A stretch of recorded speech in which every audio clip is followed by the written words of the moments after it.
Assalamu alaikum and welcome to the lecture 6 of ordinary differential equation.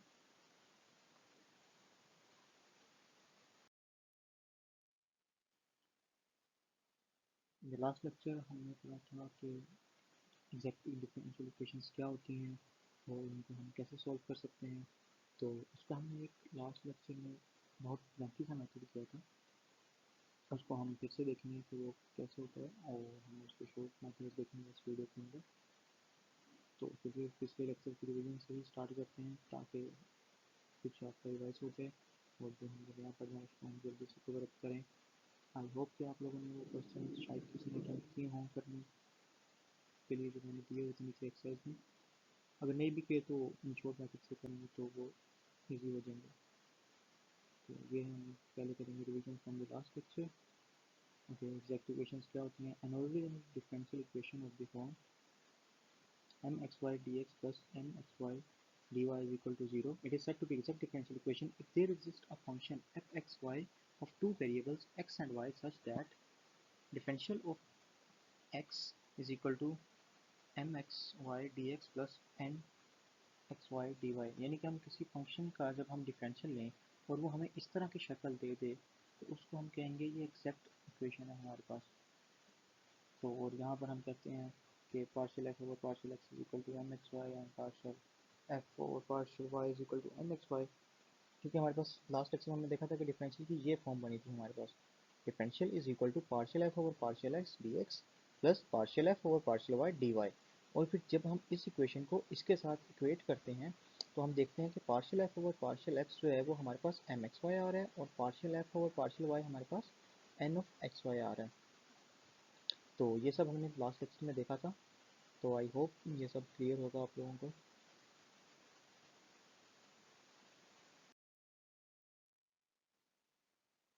Okay, so ये था partial f over partial x is equal to m of x y and partial f over partial y is equal to n of x y. और फिर वहाँ से हमने देखा था ये मिक्स्ड डेरिवेटिव्स को कि partial square f over partial square y partial square x या हो, या फिर हम पहले एक्स के हिसाब से डेरिवेट करते हैं बाद में वाई के हिसाब से करें, या पहले वाई के हिसाब से करते हैं बाद में एक्स के हिसाब से करें। तो हमने देखा था कि दोनों का आंसर जो था वो सेम होता था और उसी बेसिस पे हमने एक कंक्लूजन निकाली थी, उसको देखते हैं। हम देखते हैं कि पहले हमने किया पार्शियल एफ और पार्शियल एक्स और उसका हमने उसको हमने इंटीग्रेट डेरिवेट किया partial f partial over partial y के हिसाब से। तो हमने देखा कि partial f over partial x जो था हमारे पास ये था एम ऑफ एक्स वाई के इक्वल। तो हमने क्या कर दिया, इसको कह दिया partial m over partial y. और इसी तरह अगर हमने पहले वाई को लिया, पहले हमने इसी में यानी कि पार्शियल स्क्वायर एफ और partial square partial x partial y में अगर हम पहले वाई को करें पार्शियल एफ और पार्शियल वाई लिखें, पार्शियल एफ और पार्शियल वाई हमारे पास था एन ऑफ एक्स वाई। तो एन ऑफ एक्स वाई था, यहाँ पर हम सब्स्टिट्यूट कर सकते हैं तो वो क्या हो जाएगा partial n over partial x. अब हमने कहा था पिछले लेक्चर में कि partial square f over partial y partial x is equal to partial square f partial x partial y. यानी कि मिक्स डेरिवेटिव, इससे फ़र्क नहीं पड़ता कि कौन सा जिसके हिसाब से हम पहले डेरिवेट कर रहे हैं और किसके हिसाब से बाद में कर रहे हैं, आंसर हमें सेम देता है। तो उसी बेसिस पे हमने कंक्लूड किया था कि अगर ये हमारे पास कंडीशन सेटिस्फाइड है तो ये भी होगी कि partial m over partial y बराबर होगा partial n over partial x के। तो हमने पिछले में ये कहा था कि पार्शियल स्क्वायर एफ और partial x partial y is equal to partial square f partial y and from 1 and 2 हम ये कहेंगे कि partial m over partial y is equal to partial n over partial x.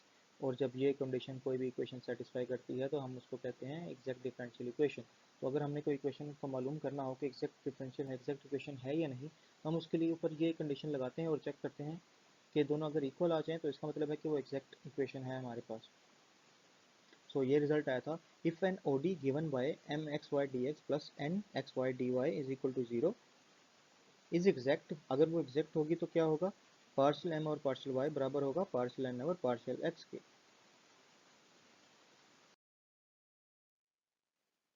Okay, तो फिर हमने उसके बाद देखा था कि सोल्यूशन ऑफ एग्जैक्ट इक्वेशन हम कैसे निकालते हैं, वो हमने उसका बुक वाला मेथड देखा था जो कि बहुत लेंथी था।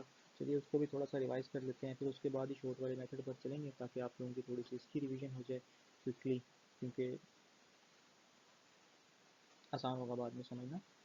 Is m x y plus n d x y is equal exact then there exists a function f(x, y) of two variables x, y such that, इसका डिफरेंशियल लें तो हमारे पास ये इक्वेशन आ जाए। ठीक हो गया। तो इसको जब हम इंटीग्रेट करेंगे तो वो हमें सोल्यूशन दे देगा। जब हम उसको इंटीग्रेट करते हैं तो इंटीग्रल जो है वो डिफरेंशियल से कट जाएगा, तो जस्ट एफ रह जाएगा, हमारे पास फंक्शन ऑफ एक्स वाई रह जाएगा। ये integral of m x y d x है, ये integral of n x y d y है। और जब जीरो को हम इंटीग्रेट करते हैं तो हमारे पास कॉन्स्टेंट आ जाता है, क्योंकि जब हम किसी कॉन्स्टेंट का डेरिवेटिव लेते हैं तो वो हमारे पास जीरो होता है, और जब हम जीरो को इंटीग्रेट करते हैं तो वो हमारे पास एक कॉन्स्टेंट वैल्यू देता है हमें। ओके, तो इसके हिसाब से जो हमारे पास फंक्शन है वो कांस्टेंट के इक्वल है, तो ये हमारा सॉल्यूशन है।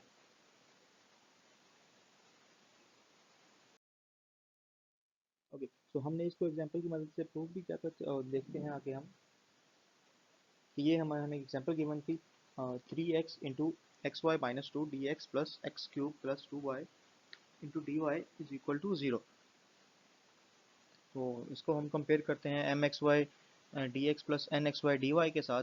तो देखते हैं कि ये हमारे पास वाली टर्म जो होगी वो एम एक्स वाई होगी, और ये वाली टर्म जो होगी ये एन एक्स वाई होगी। तो एम एक्स वाई क्या हो जाएगा, three x into x y minus two. जब हम इसको मल्टीप्लाई कर देते तो हमारे पास बन जाएगा three x square y minus six x. और इसी तरह वाई जो है वो हमारे पास था x cube plus two y. हम देखते हैं अब यहाँ पे partial m over partial y लेते हैं। तो अगर हम इसको वाई के हिसाब से डेरिवेट कर रहे हैं तो ये वाली टर्म वैसे ज़ीरो हो जाएगी, और इस वाले टर्म में वाई की डेरिवेटिव है वाई के हिसाब से वो वन होगा, तो बाकी क्या बच जाएगा थ्री एक्स स्क्र। अब इसी तरह हमने partial n over partial x लेना है। अब इसको वाली टर्म को हमने एक्स के हिसाब से डेरिवेट करना है। तो ये वाली टर्म तो वैसे कांस्टेंट है, तो ये वाली ज़ीरो हो जाएगी। तो एक्स के हिसाब से इसको अगर हम डेरिवेट करें तो वो थ्री एक्स स्क्र हो जाएगा। इसका भी थ्री एक्स स्क्र आ रहा है, इसका भी थ्री एक्स स्क्र आ रहा है, तो ये दोनों यानी कि इक्वल आ रहे हैं। तो इसका मतलब क्या है कि ये इक्वेशन जो है वो एग्जैक्ट इक्वेशन है। Therefore one is an exact ODE.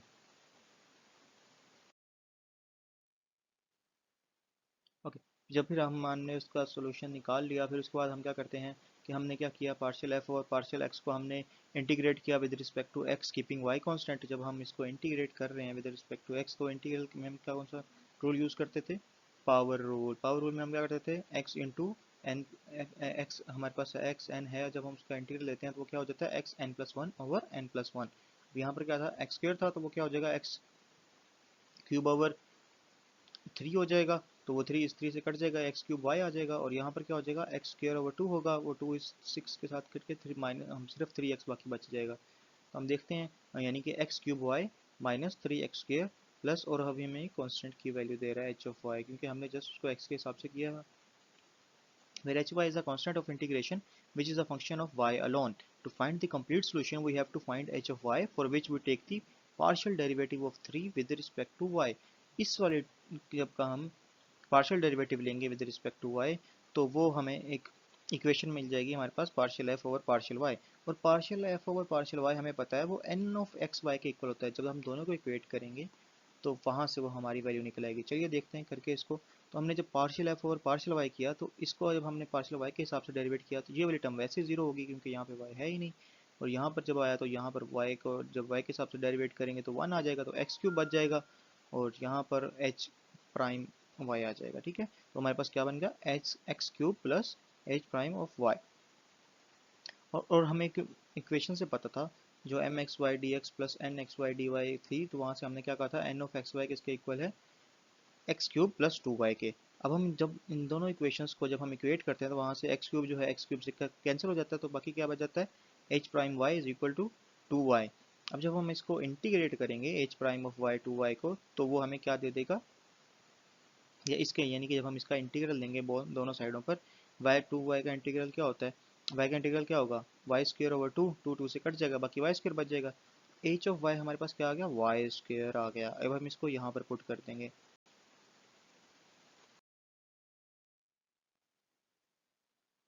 Okay, so ये थी हमारे पास exact equation. So there exist a function of two variables जो कि ओडी है, और हमने कहा था उसका जो सोल्यूशन है वो एफ फंक्शन जो है हमारे पास कांस्टेंट के इक्वल है, या फिर हमने कहा था डिफरेंशियल जो है वो इक्वल टू ज़ीरो होता है उसका।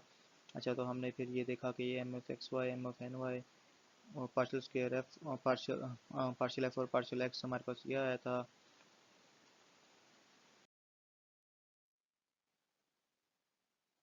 ये आ गया फिर हम। अच्छा, तो अब हम यहाँ पर आ गए। तो उसने हमें ये दिया हुआ था x cube y minus three x square plus h of y. ये हमारे पास थर्ड इक्वेशन थी। हमने फिर एच ऑफ वाई की वैल्यू निकाली जो कि हमारे पास क्या आई थी, वाई स्क्वायर। अब हम इसको यहाँ पर पुट कर देंगे, यानी कि 4 को 3 में पुट करेंगे तो हमारे पास आंसर क्या आएगा, x cube y minus three x square plus y square using 5 in 1। और 1 क्या थी हमारे पास, function of x y is equal to constant, ये यानी कि ये हमारे पास सोल्यूशन आया था उसका। तो अब हम इसको यहाँ पर पुट करेंगे तो हमारे पास क्या आ जाएगा, x cube y minus three x square plus y square is equal to c. अच्छा, तो हमने क्या कहा था, no arbitrary constant is needed in four. यहाँ पर कोई आर्बिट्रेरी कांस्टेंट की जरूरत नहीं है क्योंकि हमने जब इसको इंटीग्रेट किया था तो यहाँ पर हमने कांस्टेंट नहीं लगाया था, जस्ट उसको वाई स्क्वायर लिख दिया था। क्यों नहीं लिखा कि कांस्टेंट, वो हम देखते हैं। As we already have c in the right hand side of the solution, क्योंकि हमारे पास राइट हैंड साइड पे ऑलरेडी सी है। अगर यहाँ पर कांस्टेंट लेट्स से हम के लिख भी लेते हैं तो वो क्या होगा, वाई स्क्वायर प्लस के इस तरफ आके क्या हो जाएगा, सी माइनस के। और दोनों क्योंकि कांस्टेंट है तो वो एक फिर से हमें कांस्टेंट ही दे देंगे, तो ऐसे उसको लिखने की ज़रूरत नहीं है। ओके, अब हम देखेंगे कि short method exact ordinary differential equation को क्या सॉल्व करने के क्या हो सकते हैं। सो हमारे पास एक ऑर्डिनरी डिफरेंशियल इक्वेशन गिवन है, m x y d x plus n x y d y is equal to zero. तो ये एग्जैक्ट कब होगी, जब partial m over partial y बराबर होगा partial n over partial x के। तो हम करते क्या है कि जब ये एग्जैक्ट इक्वेशन निकल आएगी, हम ये कंडीशन सेटिस्फाई हो जाएगी, तो हम क्या करेंगे, इसका सोल्यूशन निकालने के लिए हम m को इंटीग्रेट करेंगे विद रिस्पेक्ट टू x और n ऑफ एक्स वाई को इंटीग्रेट करेंगे विद रिस्पेक्ट टू y। इसको y के हिसाब से डेरिवेट करेंगे n को, but only those term which are independent of x। अब ये वाली बात इंतहाई अहम है, यानी कि y की n की सिर्फ वो टर्म्स इंटीग्रेट करनी है जो कि इंडिपेंडेंट होंगी x के। लेट्स सपोज अगर x की सब टर्म्स में x आ रहा है तो फिर हम उसको इंटीग्रेट करने की ज़रूरत ही नहीं है। ठीक हो गया, आगे इसकी एग्जांपल्स आएंगी तो और क्लियर हो जाएगा कि कब हमें इसको इंटीग्रेट करने की ज़रूरत नहीं पड़ती। और फिर हम x को m को डेरिवेट इंटीग्रेट किया हमने x के हिसाब से, y n को किया हमने y के हिसाब से, only those term which are independent of x and put the sum of both integration is equal to constant. अब हम करके देखते हैं। तो ये हमारे पास m x y plus n d y is equal to zero आ गया था। तो अब हमने क्या करना था, m को हमने इंटीग्रेट करना था with respect to x। Integrate m is equal to three x square y minus six x, यानी कि उसको मल्टीप्लाई कर दिया अंदर, three x square y minus three x, three into two minus minus six x हो जाएगा। इसको जब इंटीग्रेट करेंगे विद रिस्पेक्ट टू x तो ये क्या हो जाएगा, एक्स स्क्र का इंटीग्रल क्या होता है, एक्स क्यूब ओवर थ्री। तो थ्री थ्री से कट जाएगा तो ये क्या बच जाएगा, एक्स क्यूब वाई बच जाएगा, माइनस ये एक्स स्क्र ओवर टू होगा तो टू थ्री थ्री आ जाएगा यहाँ पे, x cube y minus three x square. तो ये इसका इंटीग्रल आ रहा है एम का और एन की, यानी कि सिर्फ वो terms, only those terms independent of x. ये इसके अंदर एक्स आ रहा है, इसको हमने इंटीग्रेट करना नहीं है, तो सिर्फ इसको टू वाई को इंटीग्रेट करना है। Integrate two y to get y square, क्योंकि वाई का इंटीग्रल क्या होगा, y square over two, two two से कट जाएगा तो जस्ट वाई स्क्र बच जाएगा। And put the sum of both integrations is equal to constant. तो हमारे पास क्या जवाब आ जाएगा, x cube y minus three x square plus y square is equal to a constant. Okay, so अब हम देखेंगे इसका दूसरा मेथड क्या है इसको सोल्व करने का। आई मीन वो भी सेम ही है लेकिन जस्ट थोड़ी सी अप्रोच डिफरेंट है, आंसर इस दोनों का जो है वो सेम ही आएगा। जो ये हमारे पास ओडी गिवन है वो तब कब एग्जैक्ट होगी, जब पार्शियल एम और पार्शियल वाई बराबर होगा पार्शियल एन और पार्शियल एक्स के। तो हमने पिछले में किस स्टेप में क्या किया था, पिछले मेथड में हमने एम को इंटीग्रेट किया था विद रिस्पेक्ट टू एक्स और फिर n की सिर्फ वो वाली टर्म्स को इंटीग्रेट किया था विद रिस्पेक्ट टू y जो कि इंडिपेंडेंट ऑफ x थी। अब यहाँ पर देखते हैं हम लोग क्या करते हैं, integrate n with respect to y, यानी कि पहले हम लोग इंटीग्रेट करेंगे n with respect to y and in m integrate with respect to x only those terms which are independent of y। यानी कि अगर हम n को y के हिसाब से डेरिवेट कर दें और m को x के हिसाब से डेरिवेट करें और सिर्फ वो टर्म डेरिवेट करें जो कि इंडिपेंडेंट है y के, और फिर उन दोनों का सम जो है वो इंटीग्रेशन की में लिख दें, वो कांस्टेंट के बराबर आएगा। देखते हैं कि आंसर सेम आता है या नहीं आता दोनों मेथड से। तो ये हमारे पास इक्वेशन गिवन है m x y d x plus n x y d y is equal to zero की शेप में। तो यहाँ पे उसने क्या कहा था, एन को हमने इंटीग्रेट करना है विद रिस्पेक्ट टू वाई। तो एन हमारे पास ये था, इसको हमने पूरे को इंटीग्रेट कर दिया विद रिस्पेक्ट टू वाई। तो यहाँ पर वाई नहीं था तो इसके साथ एक वाई ऐड हो जाएगा और यहाँ पर क्या हो जाएगा, वाई स्क्र ओवर टू हो जाएगा। तो टू टू से कट जाएगा तो क्या हो जाएगा, x cube y plus two y आ जाएगा। X cube y plus y square, sorry यहाँ पर x cube y plus y square, ये आ जाएगा हमारे पास इंटीग्रेशन ऑफ एन। और फिर उसने कहा था m को इंटीग्रेट करना है with respect to x only those terms which are independent of y। अच्छा, अब ये हमारे पास m था। अब यहाँ पर ये वाली टर्म्स जो है इसके अंदर तो y आ रहा है, तो हमने इसको तो इंटीग्रेट नहीं करना, तो सिर्फ ये वाली टर्म्स है जिसको हमने इंटीग्रेट करना है विद रिस्पेक्ट टू x। तो इसका इंटीग्रल क्या होगा, x का इंटीग्रल क्या होता है, x square over two, two और सिक्स से कट जाएगा तो फिर माइनस थ्री एक्स बच जाएगा, तो माइनस थ्री एक्स स्क्र आ जाएगा। ठीक है, and put the sum of both is equal to constant to get x cube y minus three x square plus y square is equal to c. अब अगर देखें तो दोनों को ये आंसर क्या आ रहा है, सेम आ रहा है। आई मीन पहला जो लेंथी वाला मेथड था उसके अंदर भी हमें यही आंसर मिल रहा था, फिर हमने मेथड वन किया उसके अंदर भी हमें यही आंसर मिल रहा था, फिर हमने अब ये वाला मेथड किया इसके अंदर भी आंसर हमें सेम ही मिल रहा है। अब देखा जाए तो कौन सा मेथड सही है, तीनों के तीनों ही ठीक हैं। आई मीन लेकिन जब पेपर में आप लोगों ने करना है फॉर एग्जांपल, या कुछ एमसीक्यूज में पूछा जाए, कुछ दो तीन नंबर के एमसीक्यूज आ जाए, तो इस तरह के, या कोई आप एग्जाम कर रहे हो तब शॉर्टेस्ट अप्रोच लगानी चाहिए ताकि टाइम सेव हो सके और आप लोग ज़्यादा से ज़्यादा क्वेश्चन अटेम्प्ट कर सकें। तो कोशिश कीजिए क्योंकि मेथड्स तो ये भी सही है, आई मीन मेथड्स में कोई गलती नहीं है, तो आंसर ठीक आता है इनमें भी। आप लोग इन ये मेथड यूज़ कर सकते हैं। अब मैंने जो एक्सरसाइज में क्वेश्चन दिए थे, अगर आप लोग इस मेथड से करेंगे तो वो 10 मिनट का क्वेश्चन 2 मिनट में हो जाएगा और उसका आंसर भी सेम ही आ रहा है। So why not go for the shortest method.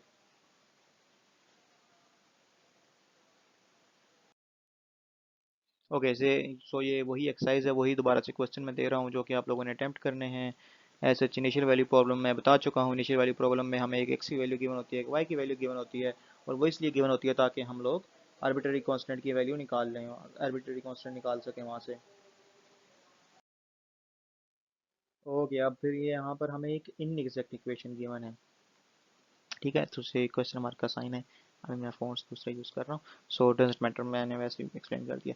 अच्छा, तो ये हमारे पास एक इक्वेशन है जो कि उसने कहा है एग्जैक्ट है या नहीं। Such an equation is called inexact जहाँ पर पार्शियल एम और partial y is not equal to partial m और पार्शियल एक्स। और यहाँ पर वो देख रहे हैं कि अगर हमने इसका इंटीग्रल इसको डेरिवेट किया विद रिस्पेक्ट टू वाई तो ये क्या हो जाएगा, टू एक्स आ जाएगा। और जब हम इसको इंटीग्रेट करेंगे विद रिस्पेक्ट टू एक्स तो यहाँ पे क्या आ जाएगा, माइनस टू एक्स। तो इसका मतलब है ये दोनों इक्वल नहीं है। ये एक मिनट, ये दोनों इक्वल नहीं है। सो हम लोग क्या करेंगे, कोई ऐसी चीज़ से मल्टीप्लाई कर देंगे कि ये दो इक्वेशन जो है वो एक्जैक्ट बन जाए। तो आगे लेक्चर्स में हम देखेंगे कि इसको क्यों मल्टीप्लाई करते हैं और इसको क्या कहते हैं, इस फैक्टर को जो हम इससे मल्टीप्लाई कर रहे हैं। इसको जब हम इससे मल्टीप्लाई करेंगे तो क्या बन जाएगी, two x over y d y plus one over x square over y square, one minus x square over y square d y is equal to zero.